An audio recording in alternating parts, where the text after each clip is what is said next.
If you had asked me a year ago, I would have told you I was a lucky man. I had a steady job, a nice house in the suburbs, and a wife who I thought adored me. My best friend lived only a few blocks away, and we'd known each other since high school. From the outside, it probably looked like I had everything figured out. But life has a way of letting you walk blindfolded toward a cliff, and by the time you feel the edge crumble beneath your feet, it's already too late to turn back. The day everything started to change was a Tuesday. I remember because Tuesdays were my long shift days at the auto shop. I'd come home late, tired and smelling like motor oil, and usually, my wife Emily would have dinner ready. That night, though, she wasn't there when I walked in. Her car was in the driveway. The lights were on. But the house was quiet. I called out her name, expecting to hear her voice from the kitchen or upstairs. Nothing. I figured maybe she was in the shower, but the bathroom was empty.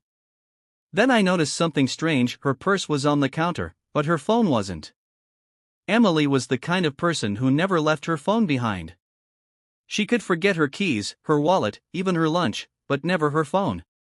I poured myself a glass of water and sat at the kitchen table, staring at the clock. 10 minutes passed. Then 20.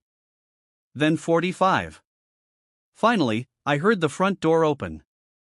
Emily walked in, cheeks flushed, hair a little messy, like she'd been running. She froze when she saw me sitting there. "Oh, hey," she said, her voice oddly careful. "I didn't think you'd be home yet." "I told you my shift ended early today," I replied. She blinked, then forced a smile. "Right. Sorry, I must have forgotten." Her tone was too casual, like she was acting in a bad play. I wanted to ask where she'd been, but something stopped me. Maybe it was the way she avoided eye contact. Maybe it was the faint smell of cologne that wasn't mine. I didn't say anything that night. But the unease settled in my chest like a weight. Over the next week, I started noticing things. Emily's phone was suddenly always locked with a new passcode. She'd get texts late at night and tilt the screen away from me. She started going to the gym more often, even though she'd never cared about working out before. And then there was Ryan. Ryan was my best friend since we were 17. We'd been through everything together: first cars, first heartbreaks, bad jobs, worse apartments. He'd been the best man at our wedding. He and Emily always got along, maybe too well, but I never thought anything of it. Until I started catching them sharing little smiles when they thought I wasn't looking. Until I noticed they seemed to text each other more than they texted me. One Saturday, Emily said she was meeting her sister Chloe for brunch. A couple of hours later, I ran into Chloe at the grocery store. She looked confused when I mentioned Emily. "I haven't seen her in weeks," Chloe said, frowning. "Why?" That was when the bottom dropped out of my world. I drove home in a daze. Emily returned later that afternoon, humming to herself like everything was fine. I watched her take off her coat, smiling faintly, and I realized I didn't know who she was anymore. The moment I got proof came 3 nights later. I was closing up the shop when Ryan texted me. "Hey, can you cover for me if my girlfriend calls?" I told her I'm working late. That was odd enough, but then, half an hour later, I drove past the Golden Lantern, a dim little bar on the edge of town. Parked out front was Emily's car. I pulled into the lot, heart pounding, and walked inside. It was dark, the kind of place where people came to hide from the world. And there they were, Ryan and Emily, sitting in a booth, leaning in close. Her hand was on his. He was smiling that cocky smile I knew too well. I stood there for a long moment, unnoticed, and something in me shifted. I didn't shout. I didn't make a scene. I just turned and walked out. The cold night air hit me like a punch. My marriage was over. My friendship was dead. But in that hollow, empty place in my chest, something else was starting to form. Not grief. Not shock. Anger. I didn't tell Emily what I'd seen. Not yet. Instead, I called Chloe. She answered on the second ring. "Hey, Mark. What's up?" I think your sister is cheating on me, I said flatly. With Ryan. There was a long silence. Then she said, I'm coming over. 20 minutes later, Chloe was at my door, eyes blazing. She'd always been the blunt one in the family, nothing like Emily's soft smiles and practice charm. Chloe walked in like she owned the place and demanded every detail. When I finished, she sat back, shaking her head. I'm not surprised, she said. That stung. You knew?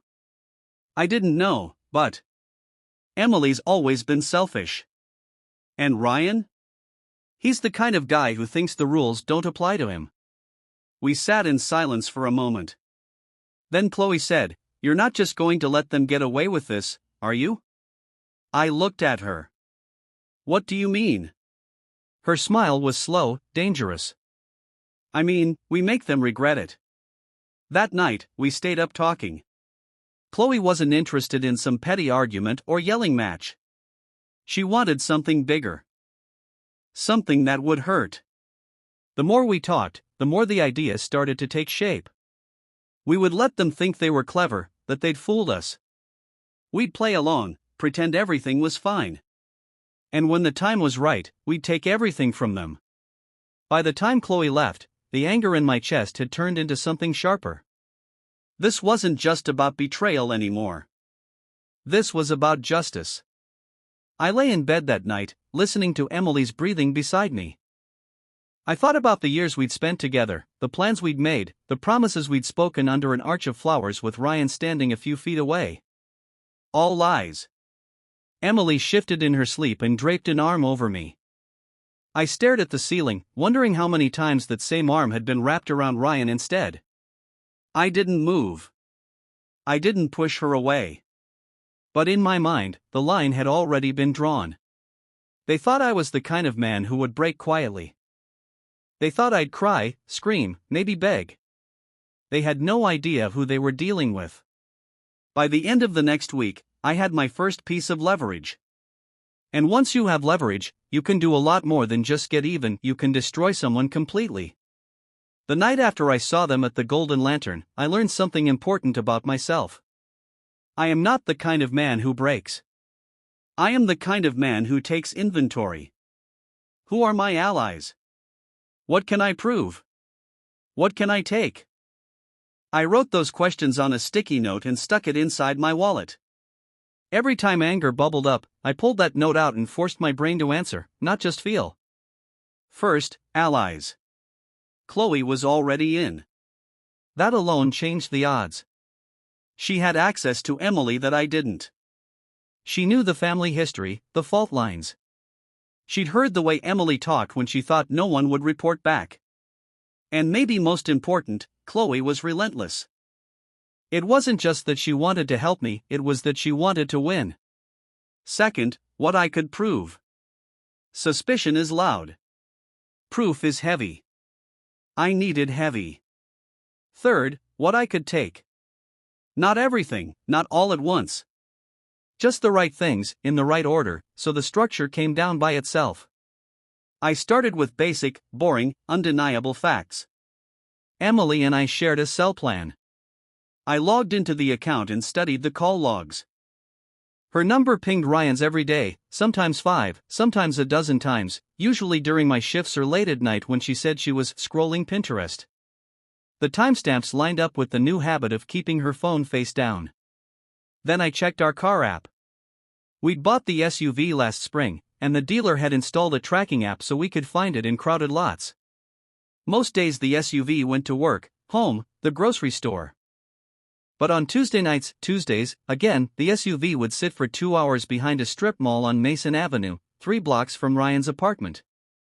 There's a gym there, a nail salon, and a motel that rents by the hour. I printed the logs. I highlighted the Tuesdays. I didn't feel crazy anymore. I felt precise. Chloe came over that night with takeout and a black spiral notebook. She walked into the kitchen, dropped the notebook on the table, and said, "We're not guessing. We're building a case." It wasn't a legal case. It was a case for gravity. You put enough weight on one side and the other end flies up whether it wants to or not. She opened the notebook to a page where she'd drawn columns with neat handwriting. On top, 4 words: money, work, social, secrets. Money, she said, tapping the first column. What do they have that we can freeze? What do they want that we can block? What do they owe that we can increase? She glanced up. Also, Emily mentioned your joint savings at Easter. You should secure that. We have a joint account and separate ones, I said. The joint account covers the mortgage and bills. Move half the surplus into a new account with your name only, she said. Keep paying the bills from the joint so she doesn't feel the change, but protect yourself. Document everything. Her tone made me think of a coach drawing lines on a whiteboard. I did as she said the next morning, quietly opening a new account at a credit union by the highway. I left the joint account intact, bills on autopay, no disruptions, just a safety net under my fall. Work, she said, pointing to the second column. Ryan lives in sales, right? Commission, image, numbers? Medical software, I said. He brags that doctors return his calls first. His boss is some guy named Mike. Sales is a church of reputation, Chloe said. The rumor that you're unreliable becomes truth before the quarter ends. And if he signed any kind of morality clause or non-compete, HR becomes a cliff. I didn't smile, but I felt a spark. Ryan's mouth liked to run. I had listened for years. He'd once told me, with that smug chuckle, that his entire team signed a code of conduct about relationships with clients. Don't dip your pen in the patient file, he'd said. Company policy. Social, Chloe continued. Emily's friends. The neighbors. The yoga class she pretends she goes to. Your families. You can't win a war by burning every field. But you can choose which harvest fails. Starve them of sympathy before they ask for it. And secrets? I asked. Chloe's eyes softened a sliver. Secrets are the matches. We need originals, not hearsay. Messages. Photos. Anything they gave each other that says what they are. She hesitated, then added, I can get inside her phone for a few minutes if we plan it right. How? I asked. She still uses my Netflix, Chloe said. Same old email, same lazy patterns. Emily changes passcodes like outfits, but she always uses numbers she thinks are more secure because they're random to other people but familiar to her. Dates. Zip codes. Plate numbers. And she syncs everything to cloud backups without reading a single permission. I don't want to break the law, I said. It wasn't that I was above it, it was that I needed to live with myself later. We're not going to, Chloe said. We're going to borrow what she's already broadcasting to devices she forgot about. She explained it in plain steps. Emily still had an old iPad at their parents' house, a hand-me-down from a cousin, too slow to stream anything, forgotten in a drawer with dead batteries. If it had ever been logged into Emily's Apple ID, and Emily never logged out of anything, it might still pull messages and photos the moment it touched Wi-Fi. We wouldn't guess or hack. We'd charge the iPad, turn it on, and watch the cloud do the rest. Do you think it'll work? I asked. Chloe held my gaze. I think we'll find out.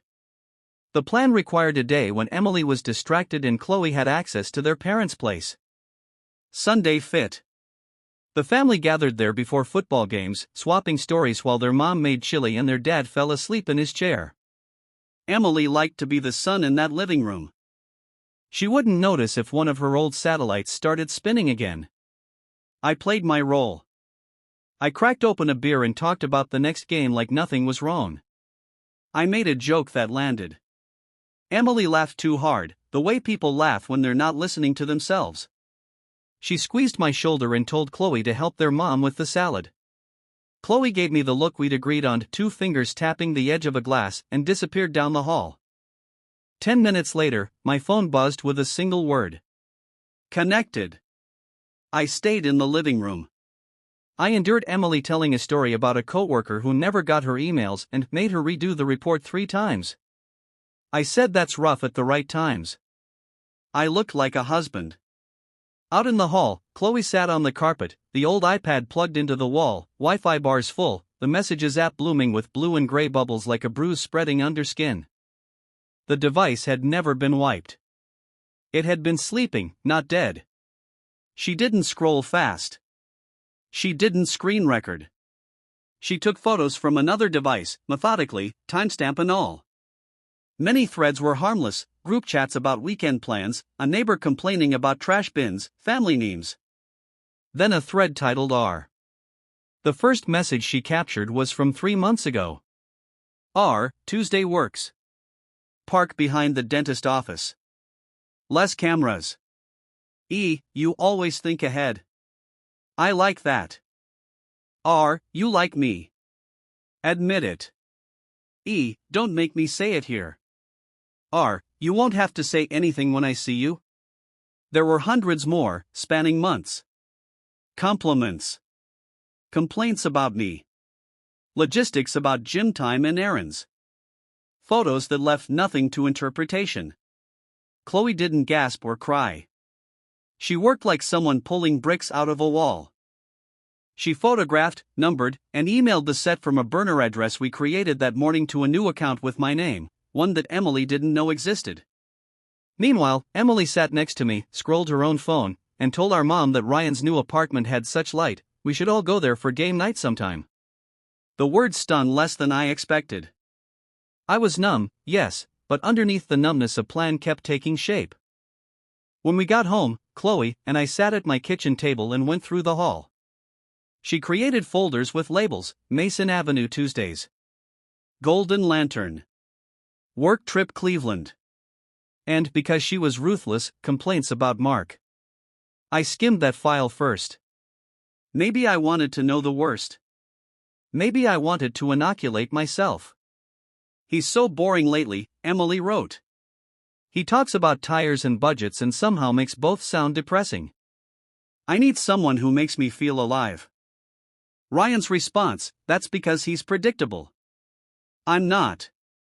Another one, he doesn't notice anything, Emily wrote after a night when I changed a headlight in the driveway. I could disappear and he'd still ask if I wanted tacos. Ryan, then disappear. Come to me. I read until the words lost their shape. Then I closed the laptop and rinsed my face in cold water. When I came back, Chloe had her hand wrapped around a coffee mug like it was an anchor. I'm sorry, she said. She meant it. I know, I said. I meant that, too. We didn't make a list of revenge tasks like criminals in a heist movie. We made a map of pressure points. The first move needed to be clean. No screaming. No ultimatums. Something that shifted the ground under their feet so they'd stumble. A small thing, then, but sharp. I thought of Ryan's sales job.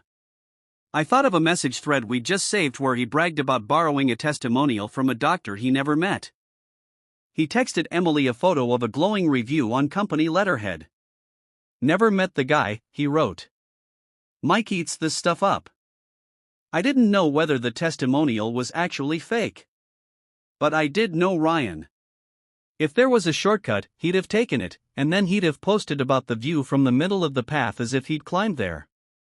What if we started work? I asked. Not by accusing. By asking questions to the right person, at the right time. Who's the right person? Chloe asked. His boss, I said. Mike. I like questions, Chloe said. Questions sound harmless until they multiply. We drafted an email from a neutral account. Subject line, quick verification testimonial use. The body was short, polite, and specific enough to be credible. It asked whether Ryan had permission to use Dr. Parker's name and marketing collateral, and whether the company required signed releases for testimonials. It copied the compliance officer listed on the company website, not because we needed them, but because it raised the temperature without turning the stove to high. We attached the photo Ryan had sent Emily, cropped to hide the text bubble, and sent the email on a Monday at 9:03 a.m., a time when office people are sipping coffee and believing they can still control their week. Now we wait, Chloe said, but her foot tapped under the table. I didn't want to just wait. I wanted to move other pieces into place while the email did its work. I booked a couples counseling session for Thursday. I didn't tell Emily what it was about. I just left the appointment card on the counter with a note, "We've been drifting. Let's try." Let her think I was blaming the weather while she navigated a storm of her own. If she refused, that would be another line in our dossier. If she accepted, she'd have to lie to a stranger for an hour. Lies cost energy. I wanted her tired. I also scheduled a meeting with our mortgage advisor to discuss refinancing. Emily loved feeling sophisticated about money even when she wasn't. I wanted her to show up for the numbers so she'd be on record agreeing to keep our finances stable while she destabilized everything else. Every signature would matter later. Smart, Chloe said. Don't fight on a battlefield they chose. That night, we drove past the strip mall on Mason Avenue. We didn't go in. We sat in my truck, engine off, watching the motel sign flicker. The parking lot was half full, cars pointed toward the stairwells like dogs angling for the scent they came for. A man in a hoodie carried a pizza box across the asphalt. A woman in a blue dress laughed too loudly and then shushed herself. The world was full of secrets that didn't even bother to hide.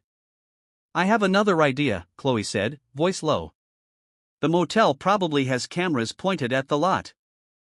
They don't keep footage forever, but they might recognize a regular. If anyone is friendly, it's the night clerk who gets paid to notice faces. We can't buy footage, I said. I'm not paying anyone to break rules. We can ask if they'd be willing to confirm that a certain car is a regular on Tuesday nights, she said. We won't ask for video. We'll just ask for a memory. Human brains are cameras, too.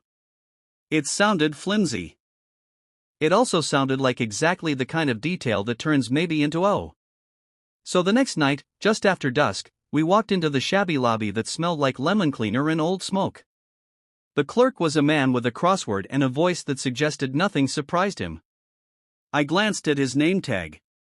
Luis. Evening, he said. I set my palms on the counter, palms open, not pleading, just present. I'm looking for a friend who said he was staying here, but he keeps missing my calls. White SUV, silver trim, a dent on the back passenger door.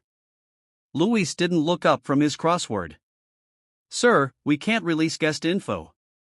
Of course, I said. I slid a business card across the counter. It wasn't a bribe. It was my actual work card from the shop. If he comes in tonight, would you mind telling him Mark stopped by? Luis finally looked up. His eyes flicked to the card, to my face, then to Chloe, who stood a step behind me, arms crossed. Something like recognition dawned, not of us, but of the story we were trying not to tell. Lot of white SUVs, he said. Hard to keep track. Sure, I said. This one's here on Tuesdays. Around 8. He regarded me for a moment longer, then shrugged. Ain't no rule against me telling you that the parking lot is busiest on Tuesdays around 8, he said. Lots of folks with silver trim, I guess. Takes all kinds. Chloe's mouth twitched. Thanks, Luis, she said, and meant it. We walked out with nothing official and everything we needed, a witness whose job was to see patterns and who had just confirmed ours. I didn't add his name to any file. I didn't need to. I added the smell of lemon cleaner and the way his eyes softened when he realized what we were there for. Sometimes the universe itself testifies. On Wednesday morning, Mike, the boss, replied. It was curt but polite. He said, thanks for flagging, we'll review internally. The compliance officer replied 4 minutes later, CCANGHR, we'll investigate whether this use complied with policy. I could almost hear Ryan's phone vibrating on his desk, little panic earthquakes marching across the fake wood. At noon, Ryan texted me like nothing was wrong. He sent a meme about a football player getting traded and asked if I wanted to grab wings on Friday. I stared at the screen and felt a clean, rare satisfaction. He had no idea. He thought he was juggling. He was really playing catch with knives. Emily, for her part, agreed to couples counseling. She wrote OK on a pink sticky note and stuck it to the appointment card like a bandage over a wound she refused to look at. That night, she made an elaborate pasta dish she'd only attempted once before, on our anniversary. She fussed over the sauce and lit a candle. She wanted to lower the temperature in the house because somewhere in her animal brain she felt it rising. I matched her tone and civil, a touch warm, genuinely kind when I could manage it. She was startled by that. People who assume you'll explode don't know what to do when you smile. Thursday's counseling session was a bright room with plants and an expensive rug.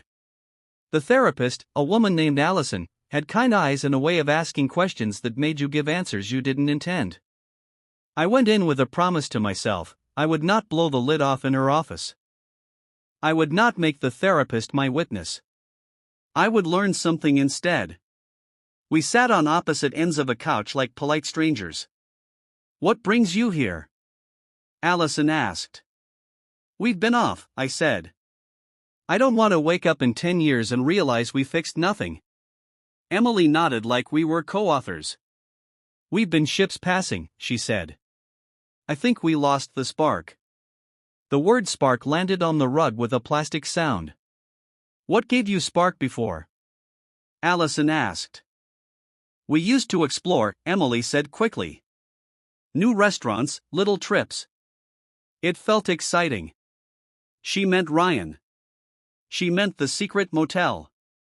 I didn't let anger speak. "We used to be a team," I said. "Projects at the house, saving for things." It felt like building. We got good at maintenance but forgot growth. I watched Emily's profile as she listened to me talk about us like something salvable. She looked a little pale. Lies demand oxygen, truth takes it away. I watched her swallow. After the session, Allison gave us a list of exercises. "State 3 things you appreciate about each other every day," she said. "Make a small plan for the week that you can accomplish together." She might as well have asked me to bake bread with 2 different recipes. We thanked her and left. In the parking lot, Emily turned to me like she wanted to say something real. Then her phone buzzed and she checked it reflexively. The moment passed. "Dinner?" she asked, too brightly. "Sure," I said. "Let's do something simple." Back home, I washed lettuce and thought about the email to Mike, the car logs, Luis's crossword, the stack of messages Chloe had cataloged. Proof wasn't just what you showed other people. It was what you showed yourself when doubt tried to bargain. That night, Chloe texted, "Check your email." There were 3 messages. The first was a forwarded note from a friend of hers who worked in hospital billing. The friend said Ryan had been sniffing around Ford decision-makers in a new clinic, sloppy, overeager, hinting he knew someone on the inside. The second was a receipt Emily had emailed to herself by accident, a habit of hers, showing a charge from a wine bar near Ryan's place on a day she said she'd stayed late at work. The third was the motherlode. The iPad had pulled a full resolution video from Emily's message thread. Nothing raunchy. Worse. It was casual. The 2 of them laughing in Ryan's kitchen, Emily balancing on a barstool, Ryan tossing her a grape and calling her M. Seeing them unrehearsed hurt more than the staged photos. It looked like ease. It looked like a home. I watched the 30 seconds twice and closed the laptop. "Enough for now," I texted Chloe. She replied, "We've got more than enough to knock bricks loose. Time to choose the first." I didn't want a public scene. I wanted isolation. I wanted each of them to look up one day and realize the room was empty and the doors were locked from the outside. We decided to start with Ryan's other life, his relationship with a woman named Megan he occasionally mentioned at barbecues as on and off. I'd never liked the way he said it, like she was a song stuck in his head that he couldn't be bothered to learn the lyrics to. I found her on social media. Her profile was quiet, photos of a puppy and a nephew and a latte. Nothing that screamed drama. She deserved information. I didn't send her the worst images. I didn't want to humiliate anyone who hadn't earned it. I sent 2 screenshots, Ryan's message to Emily about Tuesday nights and a selfie of the 2 of them in his kitchen, timestamped. I added a note. "I don't know what you think your relationship with Ryan is right now. I'm not trying to start a fight. I thought you should see this so you can make decisions with all the information. Mark. I created a new email account to send it, not to hide from responsibility, but to create a channel that wouldn't explode my life in one afternoon. I hit send and felt an ache I didn't know where to file. Chloe's turn was social terrain. She started telling the truth in a careful, controlled way to people who loved her parents. Not a blast. A whisper that turned into a murmur. I'm worried about Emily, she told a family friend on a walk. She's been making choices that could hurt her marriage. I'm trying to help. The friend asked a question. Chloe didn't answer it. She changed the subject. People fill silence with their own conclusions. That was the point. Friday morning, Ryan did not text me about Wings. He didn't text me at all. I pictured him at his desk, aware of his boss's new stare, aware that his on and off might have become off for good. One domino wasn't much, but it was the start of a sound I wanted to hear. Emily spent Friday afternoon at a meeting. She came home with a new lipstick and a bouquet she said was a gift from a colleague for helping on a presentation. She put the flowers on the counter and asked what I wanted to do this weekend. Was thinking we should stay in, I said. Do some work on the garage. She made a face. That doesn't sound fun. I'm okay with not fun, I said evenly. I'm okay with useful. She looked at me for a beat, trying to figure out whether I meant anything more than I said. Then she laughed. Okay, Mr. Useful. I'll bring the beers. That night, long after she fell asleep, I sat at the kitchen table and wrote a list on a legal pad. Evidence secured, messages, video, car logs. Work pressure applied, testimonial query. Social field seated, whispers, not shouts. Personal confrontation, not yet. At the bottom, I wrote a sentence that felt like a fulcrum. We are not reacting anymore. We are directing. Saturday morning, Chloe showed up in work boots and a hoodie that hung off one shoulder. She'd texted, garage day, and I'd said yes. We lifted boxes and labeled bins and found 3 tape measures and 4 hammers we thought we'd lost. Work has a way of giving shape to time. It kept us from staring at the same spot on the wall for hours. At noon, I wiped sweat off my forehead and found Chloe watching me with an unreadable expression. You okay? I asked. She looked away, smiled without showing teeth. Yeah, she said. It's just, this is going to sound weird, but you're different when you're getting things done. Clear. Being stuck makes noise in my head, I said. Doing stuff quiets it. Good, she said. Because I have a thing for men who move. She said it like a joke and not like a confession. But the air changed. I felt it, she felt it, and neither of us ran away. We didn't touch. We just let the new knowledge sit between us like a tool we'd pick up when it was time. We ate sandwiches on the tailgate of my truck. The day was ordinary enough to hurt. Chloe's phone buzzed. She glanced down and her eyebrows lifted. What? I asked. Ryan posted a story, she said. It's the first time in weeks he's put his face out there without Emily's reflection in something. He's at a bar with his coworkers. The caption says, "Winners adjust. Winners get audited," I said. It was petty. It was also true. An hour later, I got an email from Mike again. Appreciate the heads up. We've instituted a review of testimonial sourcing. If there's anything else we should be aware of, please let us know. The tone had shifted. It read like someone who'd found a loose board and started checking the whole deck. I drafted a short reply, glad to hear it. One more item, you might check whether reps are meeting prospects in personal residences. Could be a boundary issue. I didn't say Ryan's name. The seat already knew where to root. By evening, the sky went violet and the air smelled like cut grass. Emily texted, "Home late, don't wait up." She added a heart emoji she hadn't used in weeks. She wanted to keep the surface smooth. She didn't know the floor had already tilted. Chloe was halfway down my driveway on her way home when she stopped and turned. "What's our next domino?" she asked. I looked past her at the quiet street. "Sunday dinner again," I said. "Mom and Dad's. Emily will perform. I'll say we should host the next one. We'll invite 2 people, Mike and Megan." Chloe's eyes widened, then narrowed in approval. "You think they'll come? Mike?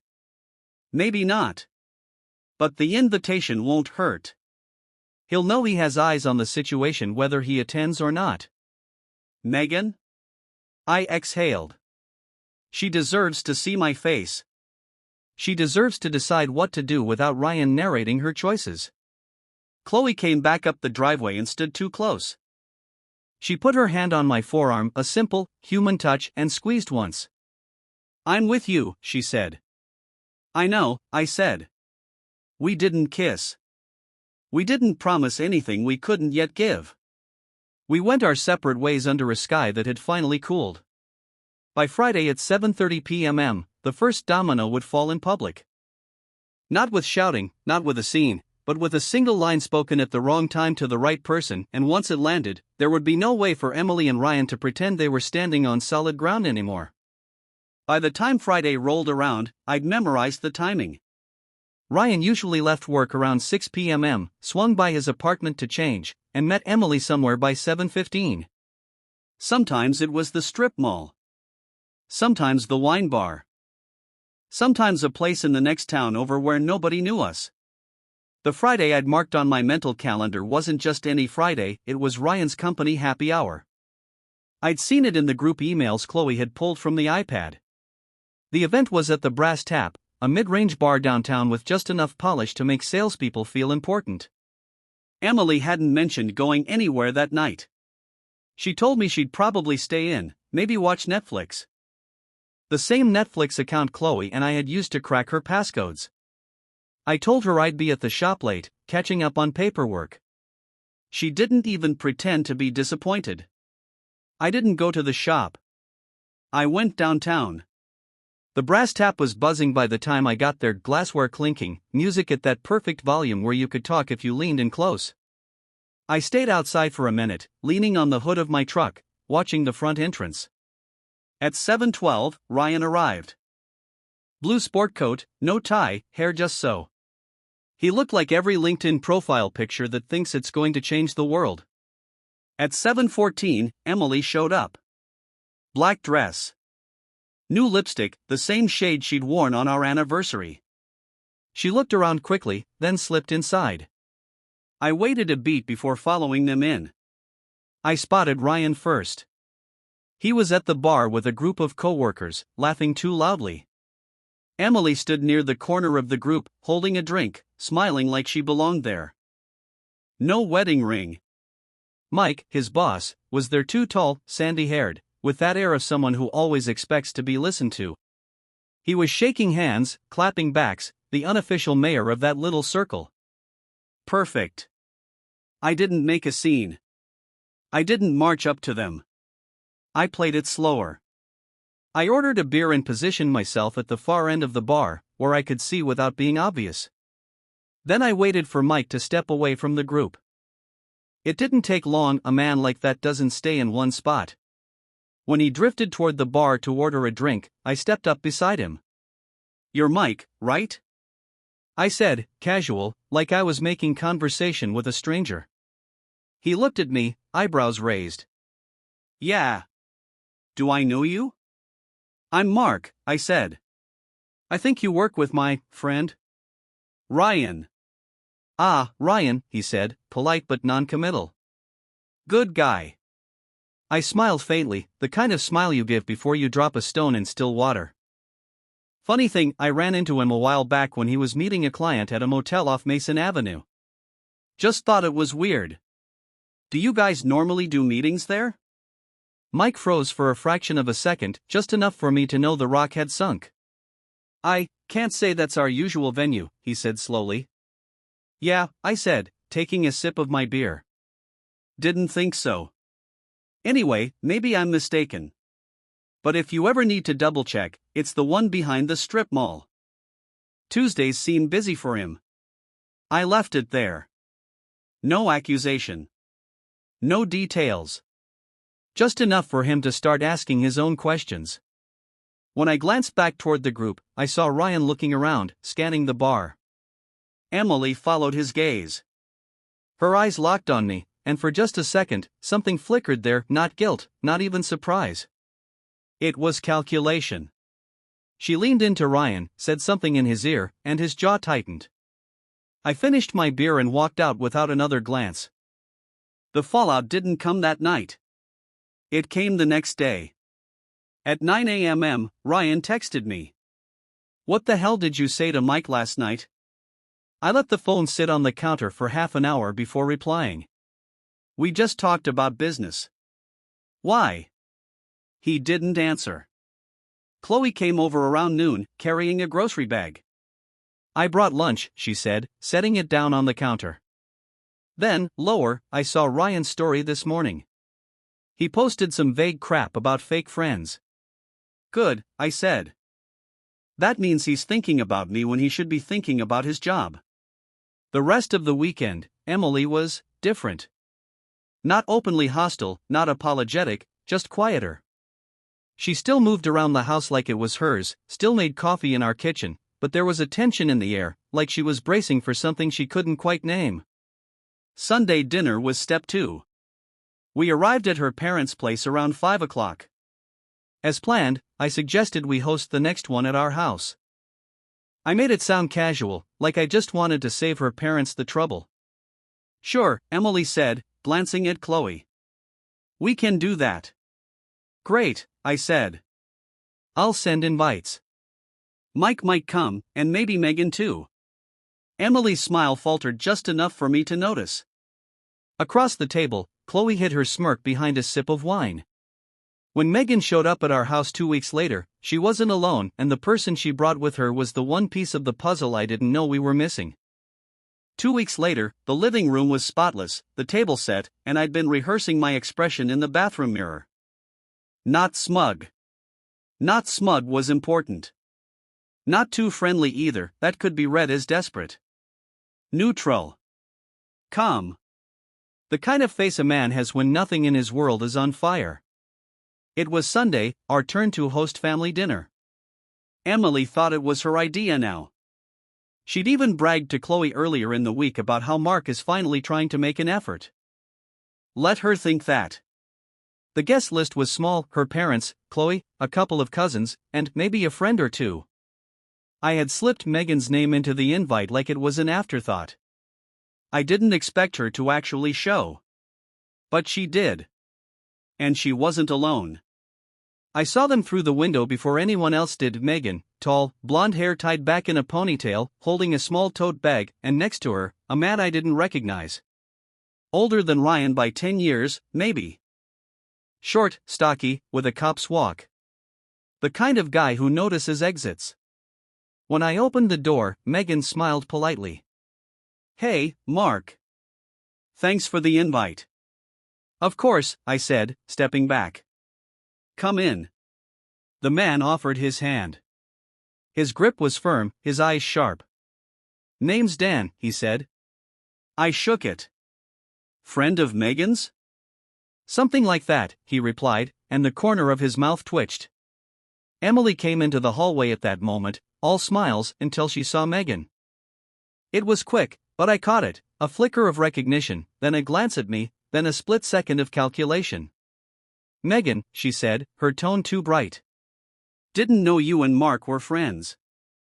Megan's smile was steady. "We weren't. Until recently. We moved into the living room." Megan sat near Chloe, who immediately engaged her in small talk. Dan didn't sit. He stayed near the doorway, scanning the room. I kept my tone casual. "So, how do you two know each other?" Megan glanced at Dan. Well, you could say he's my brother-in-law," she said. Then, after a pause, "he's also a detective."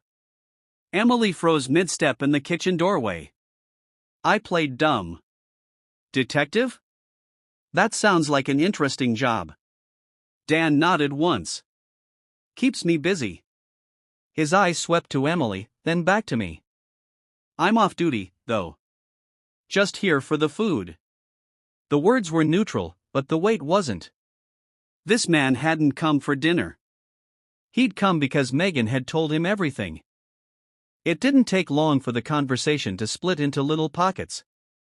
Her parents in the dining room, Chloe and Megan still talking, Emily in the kitchen fussing with the salad like it was brain surgery. I walked in, leaned on the counter. You okay? I asked Emily quietly. She didn't look up from the cutting board. Why is she here? She's on the guest list, I said evenly. Her hands stilled. You're trying to cause trouble. I tilted my head. Trouble for who? Her jaw tightened. She went back to slicing cucumbers like they'd wronged her.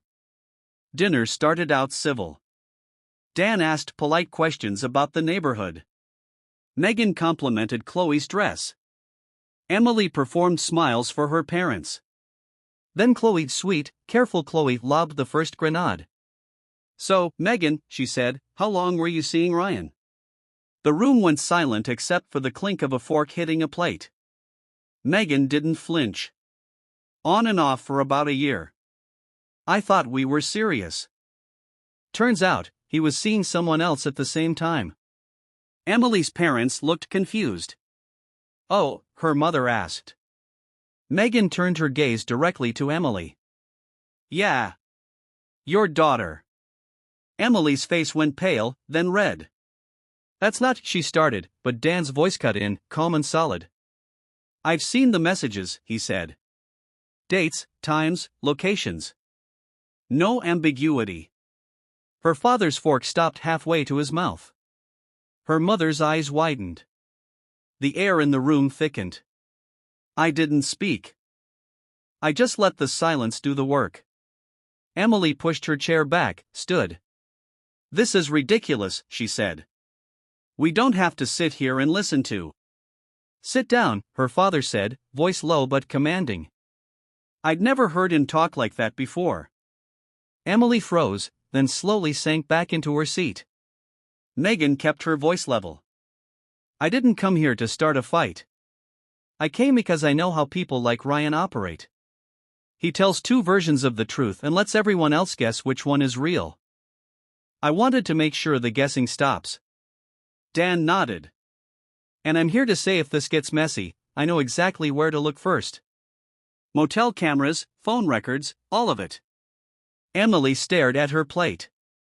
After that, dinner limped along in strained conversation. No one brought up sports, movies, or work.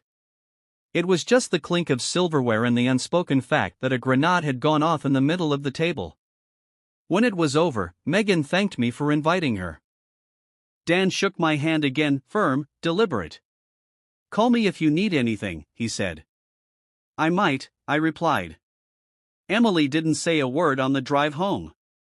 When we got inside, she finally turned on me. Why would you do that? Do what? Invite them. Make me look like what you are, I said, my voice flat. She flinched. You're enjoying this. No, I said. I'm just getting started. That night, Emily slept in the guest room. I lay in our bed, staring at the ceiling, feeling the shift. Up until now, the revenge had been quiet. Precise. Hidden. But with Megan and Dan in the picture, it had weight. It had reach. And for the first time, Emily knew she wasn't in control of the narrative anymore. The day Emily finally broke wasn't the day I expected, and it wasn't because of anything I said. It was because her own sister made a move I didn't see coming, one that changed everything. I thought I knew how this would go. Keep the pressure on Emily and Ryan. Let their world shrink until there's nowhere to hide. Finish it clean. But the night before everything ended, Chloe came over with that look, the one she got when she'd already made a decision. She dropped her bag on the counter and said, "You're not going to like this at first. That's how you know you will like it eventually." We sat at the kitchen table. She leaned in. "I've been texting Emily," she said. That stopped me. Why? To bait her, Chloe replied. I told her I think you've been leaning on me too much lately. That you talk to me more than her. That maybe you've been noticing me. I blinked. And you think this helps us how? She took it exactly the way I wanted, Chloe said. She accused me of trying to steal you. Which means she's officially paranoid. And when people get paranoid, they make mistakes. I had to admit, it was brilliant. Emily already suspected I was slipping away, she just didn't know I was running toward someone else. The mistake came fast. Tuesday afternoon, I got a text from Ryan. We need to talk. I ignored it. 10 minutes later, another. Emily says you and Chloe are messing around. That true? That was the crack. Not because of what he asked, but because it meant Emily was talking to him about Chloe instead of defending herself. They were already turning on each other. Chloe's plan for the final move was simple. We hit them both on the same day, at the same time, in different places. A pincer movement. Ryan's collapse would happen at work. Chloe had slipped me a copy of a message thread from the iPad, one where he bragged to Emily about a personal arrangement with a client that clearly violated his company's code of conduct. I didn't even need to embellish it. I just forwarded it to Mike in HR with a polite line. Thought you'd want to be aware of this ongoing behavior. Emily's collapse would happen at home. Chloe would handle that personally. Thursday morning, I drove to the shop, worked a couple of hours, and waited for the first tremor. It came at 10:32 a.m., a missed call from Ryan. Then another. Then a text. You're a dead man. I pictured him sitting in some glass-walled conference room with HR on one side and Mike on the other, trying to explain why a client dinner was charged to a personal card and why the date matched one of our motel logs. Meanwhile, at my house, Chloe was executing her half. At 11 a.m., she called me. It's done, she said. What did you do? Left her the folder, Chloe said. Everything in the messages, the photos, the receipts, the car logs. I told her I'd give copies to your lawyer if she didn't move out by Sunday. I imagined Emily's face as she flipped through it all, realizing there was no way to spin it, no angle where she came out the hero. And? I asked. She cried, Chloe said. Then she screamed. Then she said something about you and me being disgusting. I told her maybe we are, but at least we're honest. That part, I hadn't seen coming. By Friday night, Ryan was unemployed. By Saturday afternoon, Emily's clothes were in the trunk of her car. She didn't speak to me on her way out. She didn't slam the door either. She just left it open behind her, like the house itself had rejected her. I stood there for a long time after she drove away. Not happy. Not sad. Just finished. Chloe came over Sunday evening. No big speech, no dramatic confession. She just brought 2 pizzas and a 6-pack, set them on the counter, and said, "So, what now?" I looked at her for a moment. Now, I said, we stop reacting. We just live. We ate on the couch. At some point, she leaned her head against my shoulder. And for the first time in months, I didn't feel like I was playing a role or waiting for the next move. People think revenge is about the moment you win. It's not. It's about building a life where the people who tried to break you don't matter anymore. And as Chloe and I sat there, sharing pizza in silence, I realized something: Emily and Ryan had been the worst mistake I'd ever made. But Chloe? She might just be the best.